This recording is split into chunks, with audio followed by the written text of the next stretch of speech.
Curtis Warren wasn't just another name on a police list. He was Interpol's most wanted criminal. A man who transformed from a quiet kid in Toxteth to the ruthless kingpin controlling Europe's cocaine trade. His story is one of power, betrayal, and a shadow empire that stretched across continents. How did one man rise so high and stay so hidden for so long? Curtis watched and learned. He was quiet but observant, never one to attract attention. While other kids his age got into scraps or ran errands for petty criminals, Curtis kept his distance. But he was always there, watching who had money, who held power, and who was respected. He noticed that those who made real money weren't the ones robbing corner shops or getting drunk on street corners. They were calm, organized, and quiet. They kept their business low-key and their operations tight. It was in those early years that Curtis began to separate himself from the average street hustler.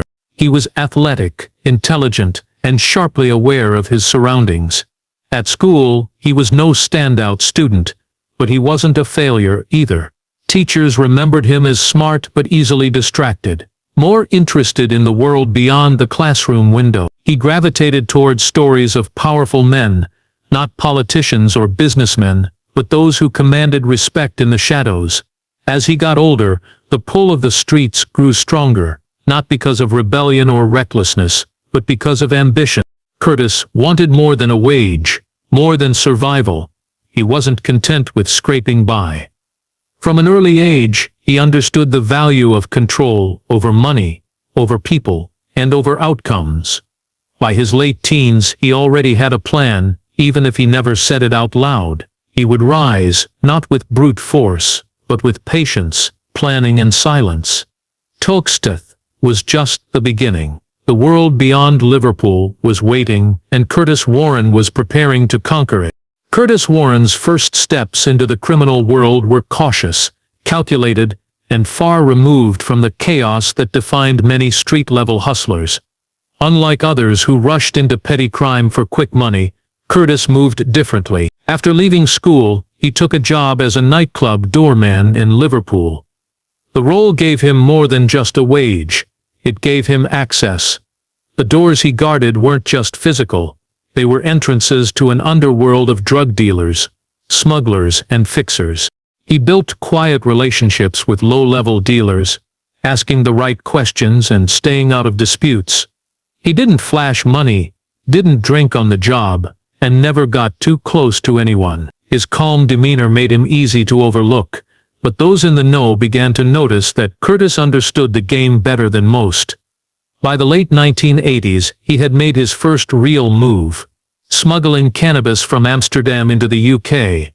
It wasn't a large-scale operation at first, just small quantities hidden in vehicles or luggage, moved by people who owed him favors. But even at this early stage, Curtis applied discipline. He treated the operation like a business.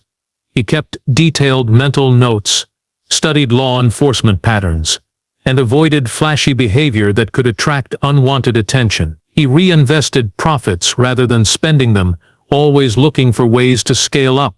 Within a short time, he had built a small but effective network across Liverpool and beyond. Using his Dutch connections to maintain a steady supply of cannabis, he didn't just sell to users, he supplied the suppliers. What set Curtis apart wasn't just his ambition, but his understanding of logistics. He realized early on that drugs weren't the business. Transport was. Control the route, and you control the market. While rivals fought over street corners, Curtis was studying ports, ferry schedules, and border checks. He moved like a strategist, not a soldier. Every action was deliberate. Every risk weighed against potential reward. And as his cannabis operation grew more sophisticated, Curtis knew he had only scratched the surface. There was a bigger game ahead, and he was ready to play it. Cocaine was calling, and Curtis Warren was ready to answer. By the early 1990s, Curtis Warren's ambitions had grown far beyond smuggling cannabis.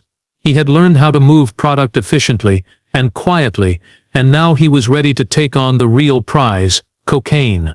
The drug was far more profitable, but also far more dangerous. Curtis knew the risks, but saw the potential to build an empire that would place him at the top of the international drug trade. His entry into the cocaine market wasn't accidental. Using the contacts he had built in Amsterdam, especially through Dutch dealers and importers, Curtis forged connections with Colombian cartels. These cartels controlled the cocaine supply from South America, shipping tons of the drug to Europe each year. Curtis wasn't just a middleman, he positioned himself as a trusted partner in what became a complex global network. Rotterdam's port, one of the largest in Europe, became a crucial hub for his operations. Containers loaded with everyday goods, fruit, coffee, machinery parts, were used to conceal shipments of cocaine. Curtis understood how the logistics worked and exploited the busy, chaotic nature of the port. He used corrupt contacts to help shipments pass through customs without detection, but he never put all his trust in one method or one person. Diversifying routes and constantly changing tactics made the operation difficult to track. Unlike many drug dealers who flaunted their wealth, Curtis stayed under the radar. He was careful not to attract attention with flashy cars or extravagant parties. His wealth was hidden in properties across Europe and in offshore bank accounts. His communication was encrypted, and he used code names to avoid revealing his identity. This careful, methodical approach helped him stay free while his rivals were arrested or killed. Curtis's empire wasn't built on violence alone. He combined intimidation with diplomacy, negotiating with other gangs and sometimes paying off police officers to keep the business running smoothly. His reputation grew not just for power but for control. This made him respected and feared. By the mid-1990s, Curtis Warren was no longer just a local dealer from Liverpool. He was a major player on the global stage, orchestrating cocaine shipments worth millions. His influence stretched from Liverpool's docks to the Americas and beyond. What started as a small operation in Toxteth had become a criminal empire, ready to challenge even the most powerful law enforcement agencies. As Curtis Warren's drug empire expanded during the 1990s, his personal wealth grew to staggering levels, making him one of the richest criminals in the United Kingdom. Yet, Curtis was unlike many of his contemporaries who loudly displayed their riches. Instead, he mastered the art of staying invisible. While his bank accounts swelled dead, Curtis avoided the flashy lifestyle that often draws attention from the police. There were no expensive cars parading through Liverpool's streets, no public celebrations or ostentatious mansions. His wealth was buried deep, hidden behind layers of secrecy, making it almost impossible for authorities to track. To communicate, Curtis used burner phones, long before they became common tools in organized crime. He avoided direct contact with many of his partners, instead relying on trusted intermediaries and encrypted messages. Every phone call and meeting was carefully planned and rarely involved discussing incriminating details. Curtis understood that one careless word could end his empire. Despite his efforts to remain under the radar, international law enforcement agencies, particularly Interpol, were increasingly aware of his existence. He was beginning to appear on lists of most wanted criminals. Yet, no one had managed to pin down solid evidence that could lead to his arrest. Curtis was a ghost, moving silently through the drug trade, pulling strings without exposing himself.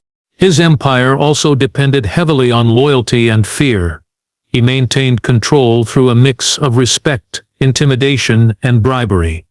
Those who crossed him or threatened his business often disappeared from the scene, either arrested or worse. But Curtis avoided unnecessary violence, knowing it drew attention. His power came from control, information, and money. By the mid-90s, Curtis Warren was no longer just a drug dealer from Liverpool. He had become a criminal mastermind with an empire stretching across continents. His wealth and influence grew, but the question remained: how long could a man like him stay hidden from the law? In 1996, Curtis Warren's carefully built empire faced one of its biggest threats.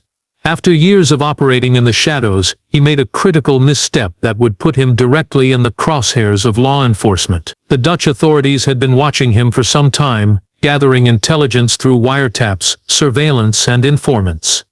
They knew Curtis was a key player in the international cocaine trade, but capturing him required patience and perfect timing. The opportunity came during a meeting in Amsterdam with one of his supposed allies. Unbeknownst to Curtis, the building where the meeting took place was bugged by the police. Every word he spoke, every plan he laid out was recorded. The authorities had also installed cameras outside the building, catching clear images of Curtis arriving and leaving. This was the first real chance law enforcement had to link him directly to the shipments they had been intercepting. The recordings revealed not just the scope of Curtis's operation, but also his role as a leader and organizer. He was not just a middleman, he was the one pulling the strings behind the scenes. The Dutch police, in cooperation with British law enforcement, prepared to move in. When Curtis returned for a follow-up meeting, officers surrounded the building and arrested him quietly, but firmly. There was no dramatic chase or shootout. Curtis, known for his calm demeanor, didn't resist. His capture shocked the criminal underworld and marked a turning point in the fight against drug trafficking in Europe. Despite the arrest, Curtis's influence didn't end immediately. He maintained control from behind bars, using trusted lieutenants to continue running parts of the business. The Dutch trial that followed revealed the full extent of his operation and sent shockwaves through Europe. For many, it was the first real glimpse into how deeply entrenched and globalized the drug trade had become. The arrest of Curtis Warren was not just the fall of a criminal. It was a lesson in how even the most powerful figures can be caught when patience and technology combine. But for Curtis, it was far from the end of the story. The trial of Curtis Warren in the Netherlands was one of the most closely watched legal battles in Europe during the late 1990s. It exposed the vast and intricate web of his criminal empire, which spanned multiple countries and continents. Prosecutors presented a mountain of evidence gathered through surveillance, intercepted communications, and financial investigations. The courtroom became a window into the hidden world of international drug trafficking, revealing details that shocked the public and law enforcement alike. Curtis Warren was no longer just a drug dealer from Liverpool. He had become a criminal mastermind with an empire stretching across continents. His wealth and influence grew, but the question remained, how long could a man like him stay hidden from the law? In 1996, Curtis Warren's carefully built empire faced one of its biggest threats. After years of operating in the shadows, he made a critical misstep that would put him directly in the crosshairs of law enforcement. The Dutch authorities had been watching him for some time, gathering intelligence through wiretaps, surveillance, and informants.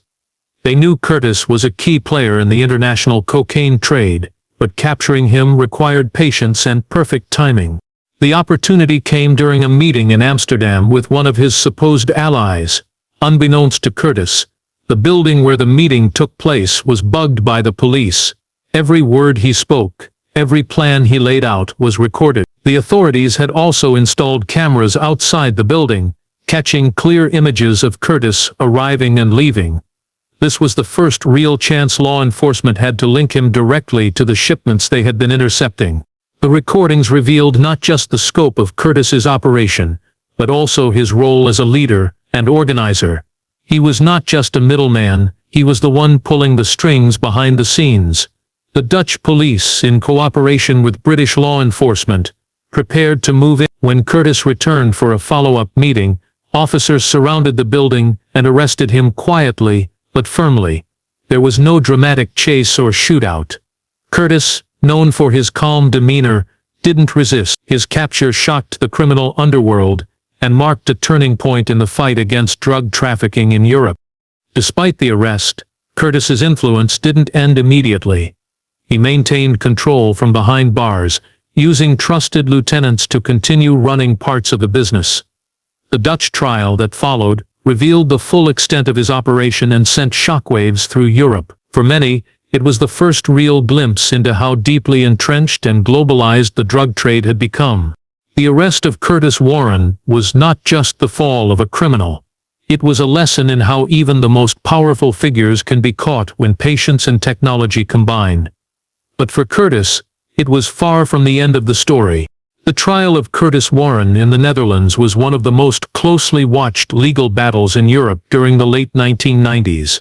It exposed the vast and intricate web of his criminal empire, which spanned multiple countries and continents. Prosecutors presented a mountain of evidence gathered through surveillance, intercepted communications, and financial investigations. The courtroom became a window into the hidden world of international drug trafficking, revealing details that shocked the public and law enforcement alike. One of the most startling revelations was how Curtis managed to continue operating parts of his business even while behind bars. Prison, which is supposed to break criminals, had little impact on his control. From his cell, Curtis maintained communication with his network through coded messages sent by visitors and lawyers. Authorities discovered that he directed shipments, negotiated deals, and ensured loyalty among his associates, all without ever leaving his prison room. This level of influence was rare and unsettling. The trial also revealed Curtis's ability to manipulate people in positions of power. There were allegations of bribery involving law enforcement and customs officers, which helped ensure the smooth transit of shipments through European ports. His network extended beyond drug dealers to corrupt officials, business people, and even rival gangs who preferred cooperation over conflict.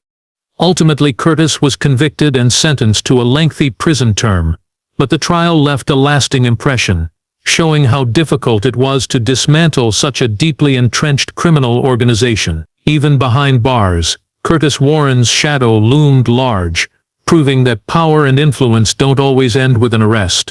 While Curtis Warren was behind bars, investigators began uncovering the hidden depths of his criminal empire, revealing secrets that even law enforcement had not anticipated. What seemed like a typical drug lord's operation quickly transformed into a sprawling, complex web of financial maneuvers and international connections. Authorities realized that Curtis had prepared for his arrest in advance, leaving behind layers of protection that made dismantling his empire a daunting task. One of the most surprising discoveries was the extent of Curtis's offshore banking network. Accounts were scattered across multiple countries known for their secrecy laws: Switzerland, the Cayman Islands, and the Netherlands Antilles. These accounts held millions of pounds in drug profits, carefully disguised as legitimate business earnings. Despite the efforts of international police, tracing the money proved nearly impossible. Some of the funds had even been converted into precious metals like gold, stored in vaults far from the reach of authorities. Further investigations revealed Curtis's reach extended well beyond Europe. His operation had ties to criminal organizations in Turkey, Venezuela, and Spain, each playing a role in the production, transport, and distribution of cocaine. The coordination between these groups was astonishing, relying on encrypted communication and trusted couriers to avoid detection. It became clear that Curtis's empire was a global network, not limited to Liverpool or even Europe. The complexity of the financial and logistical network made it difficult to determine just how much wealth Curtis controlled. Estimates suggested he may have hidden over £200 million, with vast amounts still unaccounted for. Authorities admitted that despite their best efforts, large portions of the empire remained intact. The scale and secrecy of the operation frustrated many investigators and highlighted how modern criminal organizations use sophisticated methods to evade capture. Curtis's ability to maintain control from prison through intermediaries was a testament to his foresight and cunning. Even in confinement, his influence remained strong, with lieutenants managing day-to-day operations and enforcing his will. The unraveling of his empire was slow and incomplete, a reminder that criminal power can persist long after a leader is behind bars. In the end, Curtis Warren's legacy was not just about drugs or money. It was about how far one man's reach could extend, shaping a global underworld that law enforcement struggled to contain. After serving a lengthy prison sentence, Curtis Warren was released in 2007. Many expected him to disappear quietly, perhaps stepping away from the violent and dangerous world he had ruled for years. But Curtis was far from finished. His return to freedom was met with intense scrutiny by law enforcement agencies across Europe, especially in places like Jersey, where authorities had been closely monitoring his movements. Despite being free, Curtis was no stranger to being watched, and the net around him was tightening. Within months of his release, Curtis was caught up in a new investigation. This time, The focus wasn't just on the drugs he once trafficked, but on the modern tools criminals use to conduct business. Encrypted phones, coded messages, and digital networks had become the new battlegrounds for law enforcement and organized crime. Curtis, ever adaptable, had embraced these technologies, arranging deals and communications through secure channels designed to evade detection. The authorities intercepted a large-scale drug deal valued at over £1 million, with Curtis allegedly involved in the planning stages.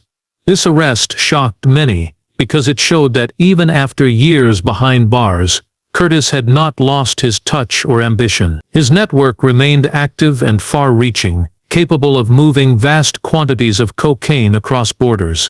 In addition to drug charges, Curtis faced asset seizure under anti-crime legislation. Law enforcement moved swiftly to freeze millions of pounds in bank accounts, property holdings, and other assets believed to be linked to his criminal activities. This was a critical move in disrupting his ability to rebuild his empire. Despite the seizures, Curtis remained a difficult figure to fully dismantle. His assets were cleverly hidden behind layers of shell companies and offshore trusts, requiring painstaking investigations to unravel. Curtis's capture and asset freezes sent a strong message to the criminal underworld. No one was untouchable, and technology was making it easier for authorities to strike back. Yet his case also highlighted the challenges in dismantling the financial empires that accompany large-scale drug operations. For Curtis Warren, the battle between freedom and law enforcement continued. Even after years in prison, he was still deeply embedded in the drug world, proving that in the modern age, criminal empires are harder to destroy than ever before. In the neighborhoods Curtis once controlled, the drug trade continued to thrive, fueled by new gangs eager to claim parts of his former territory. His success had shown others the potential wealth in drug trafficking, but it had also ignited turf wars that tore communities apart. Violence became a regular threat as rival groups fought to fill the power vacuum left by Curtis's arrests and imprisonments. Liverpool's streets, once full of hope and resilience, often felt like battlegrounds, where the price of power was paid in blood. But Curtis was no ordinary criminal. Even behind bars, his influence was unmistakable. He commanded loyalty through a mix of fear and respect, ensuring that his orders were followed. Those who worked with him knew that crossing Curtis could lead to severe consequences, arrests, disappearances, or worse. This control helped maintain order within his network, preventing the chaos that often destroys criminal organizations when leaders fall. At the same time, Curtis was known for a surprising degree of diplomacy. He negotiated alliances with other gangs, sometimes resolving conflicts quietly to avoid drawing police attention. This balance of intimidation and negotiation made him a unique figure in the drug world, one who wielded power with precision rather than recklessness. Yet the cost of Curtis Warren's empire was clear. Families were torn apart by addiction, communities lived in fear, and law enforcement faced ongoing challenges trying to dismantle the networks he had built. His story serves as a reminder that beneath the glamour and money of the drug trade lies a darker reality, one of loss, pain, and lasting damage. In Liverpool, Curtis Warren's name remains etched in the city's history, a legacy both feared and remembered. Curtis Warren's story is one of rise, fall, and resilience, a portrait of a man who climbed from the gritty streets of Toxteth to the highest echelons of the global drug trade. His journey exposed the harsh realities of the world he inhabited, where loyalty was scarce, trust was dangerous, and every move had to be carefully calculated. Yet his life also highlighted the evolving nature of crime in the modern age, where borders are blurred and technology changes the rules of the game. Curtis's impact went beyond just the drug trade. He became a symbol of Liverpool's struggle with deprivation, social unrest, and the lure of quick money through illegal means. The battle against drug trafficking continues, with new players